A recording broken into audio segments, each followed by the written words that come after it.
Assalamualaikum warahmatullahi wabarakatuh. Saudara, kembali lagi berjumpa dalam Sapa Kalsel, dan di pagi hari ini kita akan membicarakan tentang ketersediaan barang-barang di pasar ya, yang berkaitan dengan kebutuhan pokok menjelang Ramadan dan Idul Fitri. Dan bersama kami sudah hadir dari Dinas Perdagangan dan Perindustrian Kota Banjarmasin, Pak Ibrahim. Assalamualaikum Bapak. Waalaikumsalam. Sehat Pak? Alhamdulillah.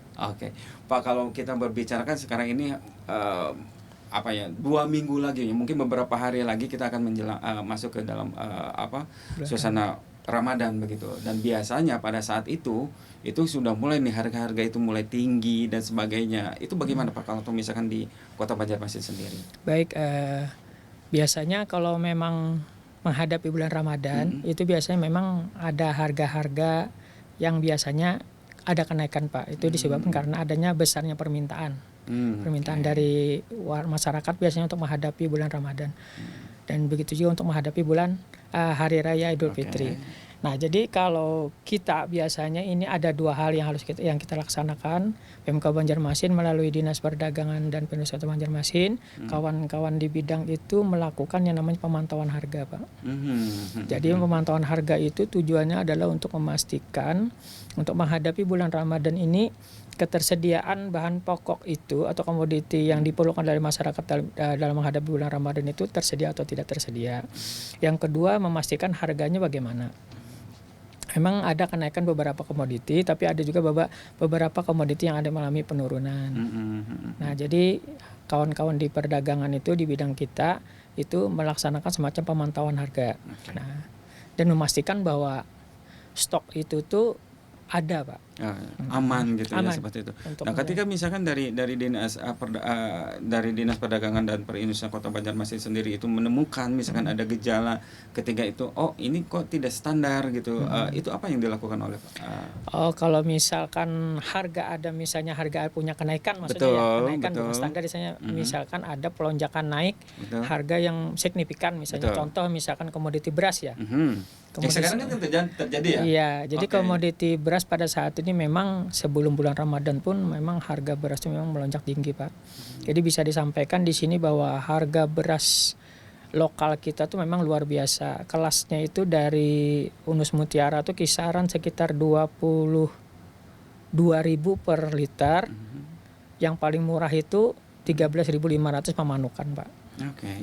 Jadi kisaran beras kita tuh memang pada saat ini memang tinggi-tingginya. Tapi upaya kita Pemkab Banjarmasin melalui Dinas Perdagangan Perindustrian itu melakukan operasi-operasi pasar, Pak.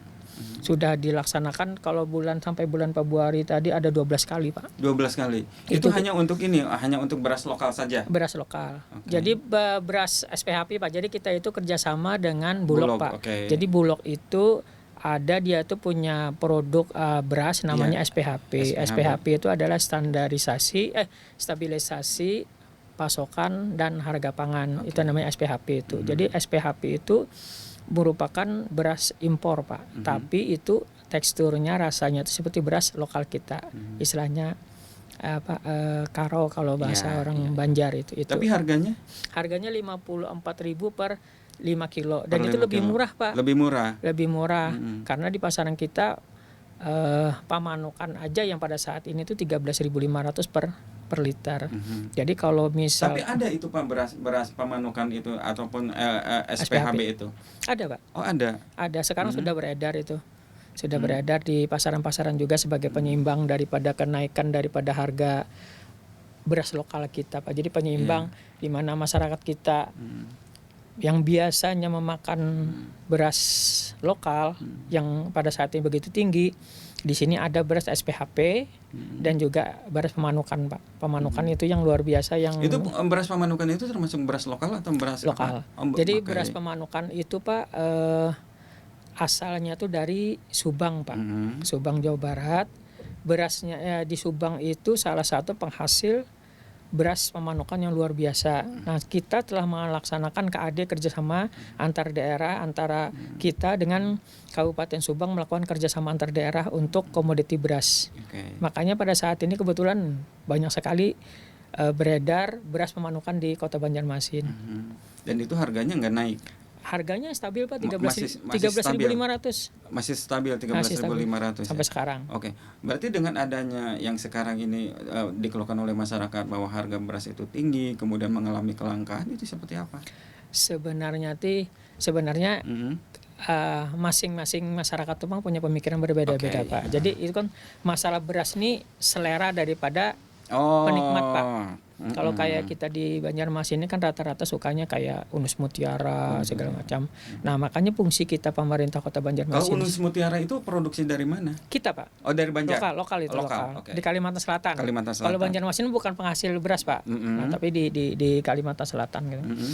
Jadi Unus Mutiara tuh mahal. Jadi fungsi PMK Banjarmasin dengan kelonjakan harga yang begitu tinggi terhadap beras ini diadakanlah semacam penyeimbang Pak. Penyeimbang, oke. tanpa mengurangi daripada rasa Oke. kebiasaan daripada masyarakat kita dengan harga yang jauh lebih murah. Mhm. Yaitu ada 2 SPHP sama Beras Pamanukan. Pamanukan Betul, seperti Pak. itu. Dan itu dari pemerintah Kota Banjarmasin sendiri itu melakukan ini operasi pasar atau seperti apa? Ya, Kalau Untuk penyebaran beras yang tadi ya, Pak ya? ya, kalau Oke. operasi pasar itu kita sudah kerjasama dengan Bulog sampai bulan Februari ini itu sudah 12 kali Pak. 12 kali. 12 kali 12 kelurahan. Mhm. Terus perhitungan kita, perkiraan kita itu sudah direncanakan di bulan April itu melaksanakan 52 kelurahan.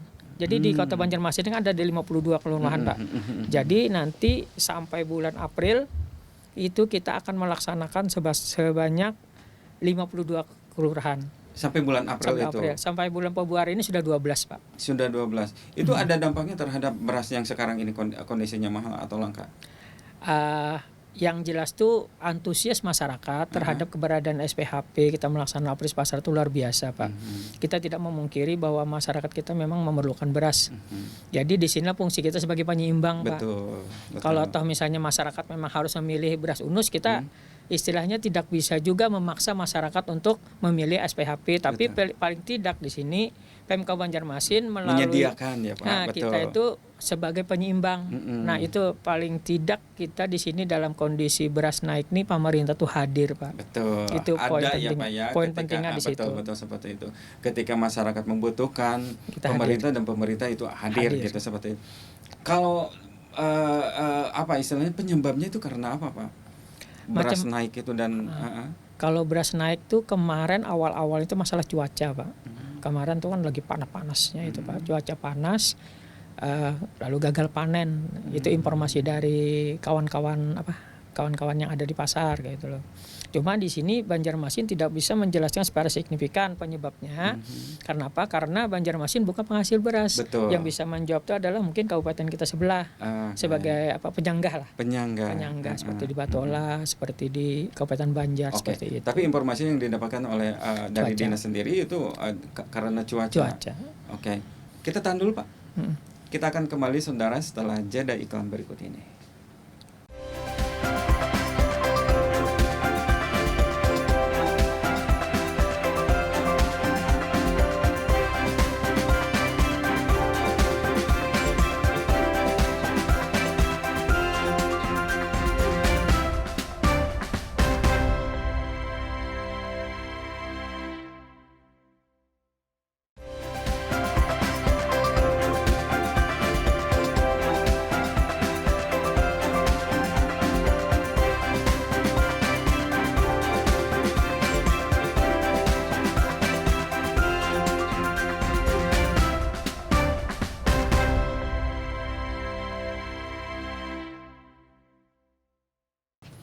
Baik saudara, masih di Sapa Kasal dan di pagi hari ini kita akan kembali lagi melanjutkan perbincangan bersama Dinas Perdagangan dan Perindustrian Kota Banjarmasin.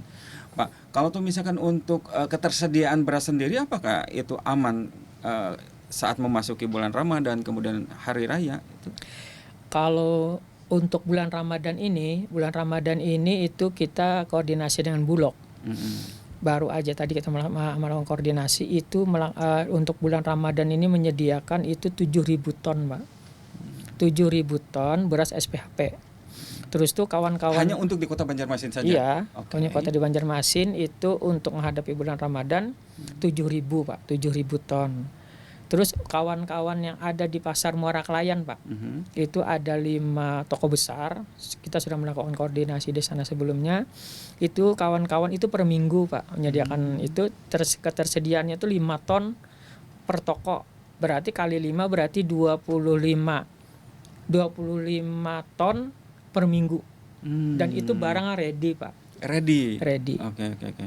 Berarti yang sekarang terjadi itu sebenarnya karena cuaca buruk sehingga beras lokal itu harganya tinggi. Bertahan ya seperti itu. Padahal kalau misalkan alternatif yang tadi itu dikatakan ada beras SPHB yang dari logistik, dari Bulog, kemudian juga ada beras Pamanukan yang ada kerjasama dari pemerintah Kota Banjarmasin dengan pemerintah Kabupaten Subang. Itu berarti tersebar. Harusnya dong stabil dong harganya itu, dan ada gitu ya sampai sekarang.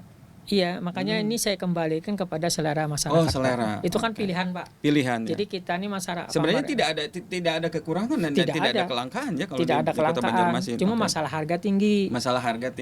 Makanya kita kembalikan lagi kepada masyarakat memilih apakah tetap bertahan dengan harga UNUS yang sekian harganya atau kamu harus mencoba beras baru dengan tanpa mengurangi daripada teksturnya ataupun rasanya gitu. Oke. Berarti itu mah pilihan ya, Pak ya? Pilihan. Oke. Berarti boleh dikatakan bahwa ketersediaan beras itu aman. Karena tadi itu ada 7.000 dari SPHP. SPHP ya, SPHP. Ya. Terus itu kalau dari kawan-kawan Pasar Muara Klayan itu 25 ton per minggu beras Pamanukan. Oke. Berarti jadi aman. Relatif aman, Pak, kalau beras. Iya, relatif aman. Terus bagaimana, Pak, dengan kebutuhan pokok lainnya kayak misalkan minyak goreng atau ya kebutuhan pokok ya, Pak ya, seperti itu gitu. Kalau saya pantau di sini kita ada kenaikan telur, Pak. Telur ayam itu yang sebelumnya 28 sekarang ini menjadi 32.000. Terus tuh minyak curah yang ada penurunan. Jadi ini barang ada yang naik, ada memang kondisi turun. Nah, minyak curah ini kan keperluan masyarakat yang vital juga istilahnya. Di sini juga yang dulunya 15 sekarang posisinya ada 13 posisinya, Pak. Jadi agak murah. Nah, kalau cabai rawit memang ada kenaikan. Cabai rawit terus tuh cabai merah besar itu yang dari harganya dulu 70 memang sekarang naiknya jadi 100.000, Pak. Itu. Kalau bawang merah sama bawang putih itu stabil di harga 30. Aman itu.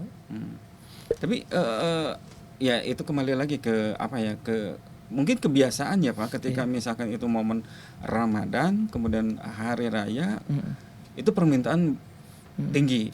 Sehingga itu mengatrol juga untuk harga yang tinggi seperti itu.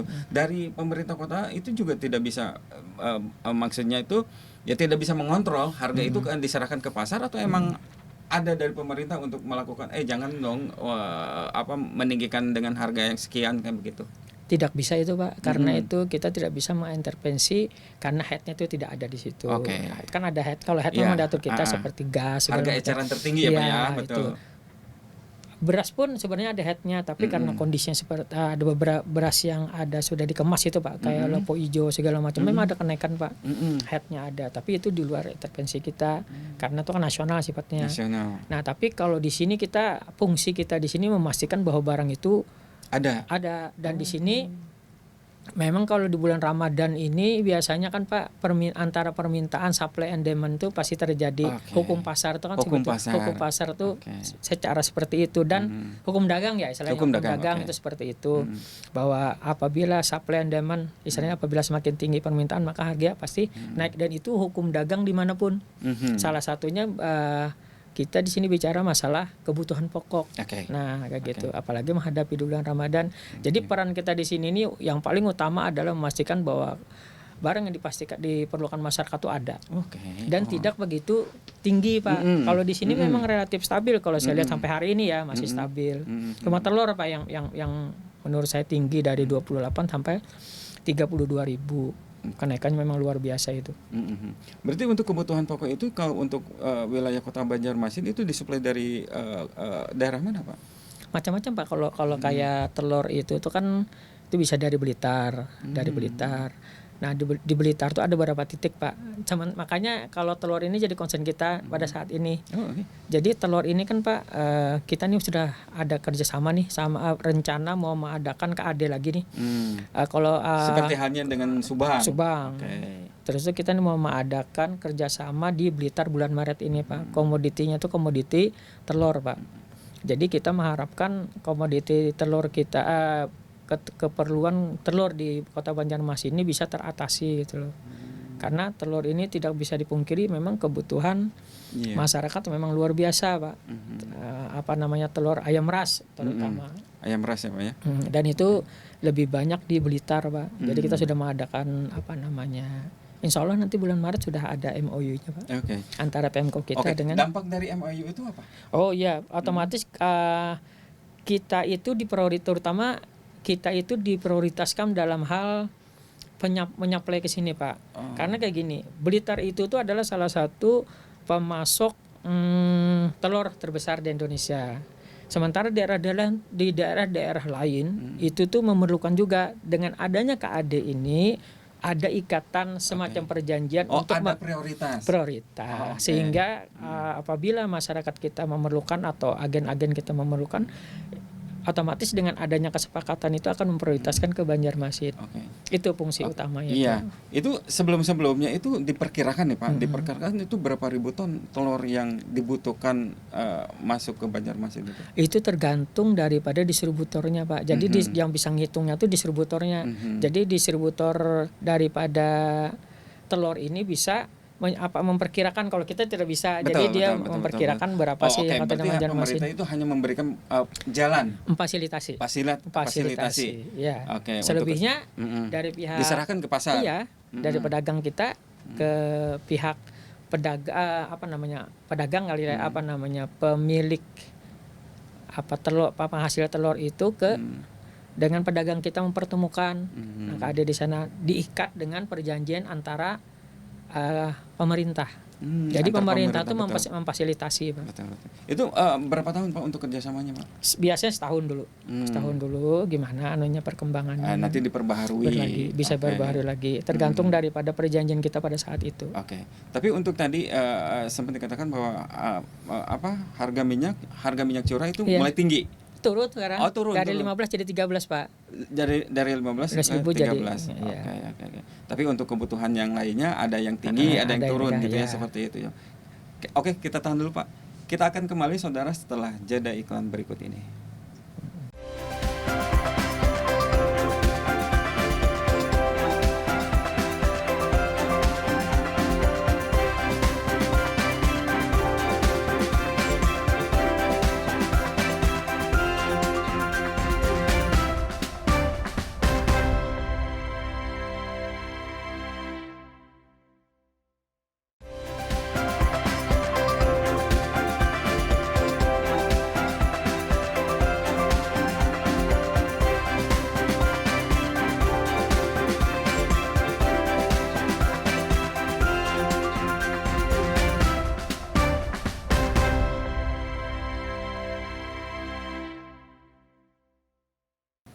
Baik, saudara, kita kembali lagi dalam Sapa Kalsel dan kita kembali untuk melanjutkan perbincangan di pagi hari ini. Pak, kalau tadi biasanya ketika harga sudah tinggi, itu susah untuk turun. Betul. Kalau dari pantauan pemerintah Kota Banjarmasin sendiri, sampai kapan si harga itu bisa turun atau bisa stabil kembali gitu, seperti itu? Stabil tinggi ya mungkin ya? Iya. Kita mengalami contoh aja yang real di lapangan adalah beras. Beras ini ada kenaikan tuh kurang lebih 6 bulan lebih sudah Pak, yang bertahan dengan harga yang tinggi itu. Makanya di sini Kota Banjarmasin ini kesulitannya, kita ini bukan penghasil beras Pak. Makanya fungsi Banjarmasin ini adalah penyeimbang terus Pak. Jadi kita tidak bisa mengintervensi dalam hal di penggilingan padinya. Nah seandainya itu posisi kita di Banjarmasin ini ada penghasil beras yang besar, nah itu mungkin kita bisa Pak mengintervensi di sana. Pemko kita bisa, ini berhubung kita bukan penghasil daripada beras jenis Unus Unus dan kawan-kawannya, untuk beras lokal itu kan wilayahnya di Martapura sama di Marabahan kan. Nah, itu bukan wilayah daripada Kota Banjarmasin. Jadi kita di sini fungsi Kota Banjarmasin dalam hal contohnya kenaikan beras itu tadi tuh kita mengupayakan adalah penyeimbang, Pak. Penyeimbang dan selalu melakukan usaha upaya-upaya, salah satunya adalah operasi pasar beras terus-terusan, Pak. Kita ini tahun 2023 tadi itu kita melaksanakan pasar murah dan pasar itu tuh 100 kali lebih, Pak. Dalam setahun kemarin. Pecah rekor, Pak. Pecah rekor. Oh. Jadi kurang lebih 100 lebih. Karena itu dianalisanya dari kebutuhan masyarakat. Ya dari harga itu. Makanya kemarin tuh inflasi kita tuh Kota Banjarmasin terburuk. Sekarang dengan kita upaya kita di tahun 2023 kita gencar melakukan operasi pasar murah, baik bersubsidi ataupun tidak bersubsidi. Dan posisi kita, inflasi kita adalah terbaik nasional nomor 3 apa nomor 4 itu. Karena posisi kita adalah 2,31. Karena bisa menjaga harga. Iya. Oke. Bertahan, Pak. Bertahan. Tapi upayanya memang luar biasa, gila-gilaan kita ngerjainnya. Tapi ya alhamdulillah Pemko Banjarmasin itu dihadiahi dengan inflasi kita luar biasa bagus. Dari tertinggi menjadi 2,31 yang terakhir ini. Iya. Soalnya kalau ketika misalkan itu harganya tinggi, itu efeknya bisa kemana-mana, Pak. Kemana-mana. Oke. Karena contoh kayak beras itu kan, Pak, kebutuhan masyarakat. Kebutuhan pokok. Jadi kita di sini kesulitan mengintervensi terhadap satu komoditi, upaya kita apa? Salah satunya tadi KAD, salah satunya tadi operasi pasar dengan gencar-gencarnya. Karena kita tidak bisa mengintervensi di daerah penghasil kabupaten di sebelah. Betul. Kecuali itu dinas perdagangan, mungkin dinas perdagangan provinsi. Itu yang tadi yang sudah dilakukan itu yang operasi pasar itu berarti 12 kelurahan, Pak ya? 12 kelurahan sudah, 12 kali. Untuk sampai bulan Februari ya. Sampai bulan ini ya, sampai bulan ini, tapi targetnya ada 52 sampai bulan April saja. Kenapa yang 12 itu dipilih, atau emang karena posisi masyarakat yang banyak membutuhkan kepadatan, atau apa yang menjadi pertimbangan kelurahan itu dipilih? Itu disesuaikan aja, Pak, dijadwalkan saja. Tapi insya Allah nanti sampai bulan April itu semua kelurahan di Kota Banjarmasin akan dilakukan juga di lokasinya masyarakatnya. Karena jadi seminggu sekali dong, Pak ya, ada pasar murah? Bisa seminggu 2 kali, Pak. Seminggu 2 kali atau seminggu? Jadi bahan informasi juga ini, Pak, mumpung saya lagi ini dari untuk menghadapi bulan Ramadan, Pemko Banjarmasin ini melakukan pasar murah, Pak, pasar murah bersubsidi yang kita kerjasama dengan CSR, Pak. CSR itu kan Corporate Social Responsibility. Jadi dari dana dari CSR itu dari beberapa perusahaan yang ada di Kota Banjarmasin menyumbang atau berpartisipasi dalam hal subsidinya. Nah, ini sudah kita rencanakan untuk bulan Ramadan ini di 21 kelurahan di Kota Banjarmasin. Tujuannya adalah itu kita sesuai dengan program dari Pak Wali untuk lebih concern untuk melakukan di kelurahan-kelurahan yang miskin ekstrim dan penanganan stunting, Pak. Jadi ini insya Allah 21 kelurahan selama bulan Ramadan kita laksanakan ini. Yang kita bekerja sama dengan CSR. Itu dana subsidi, Pak, pakai dana subsidi CSR. Berapa tahun yang dipersiapkan untuk satu kali pasar murah itu? Pasar murah itu kita melaksanakan satu per paket, Pak. Itu sekitar 500 paket per kelurahan. Satu paketnya itu 5 kilo? Satu paketnya itu, Pak, 2 kilo gula dan 2 liter minyak. Jadi subsidi kita sekitar 15.000. 2 kilo gula, 2 liter minyak goreng. Minyak goreng. Itu pasar murahnya. Kalau untuk berasnya? Untuk berasnya ada lagi pendamping. Ada pendamping lagi. Pendamping lagi itu kerjasama kita dengan Bulog. Itu habis itu kita selain daripada itu kita juga melibatkan daripada IKM binaan kita untuk melaksanakan pasar murah, Pak.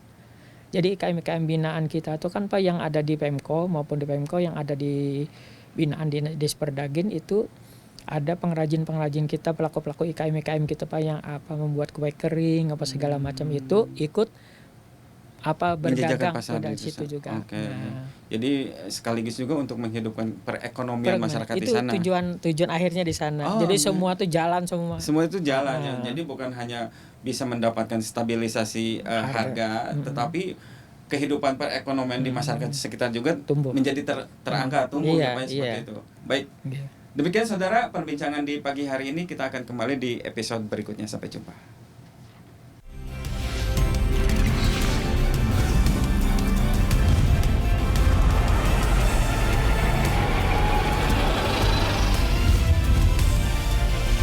Kompas TV, independen, terpercaya.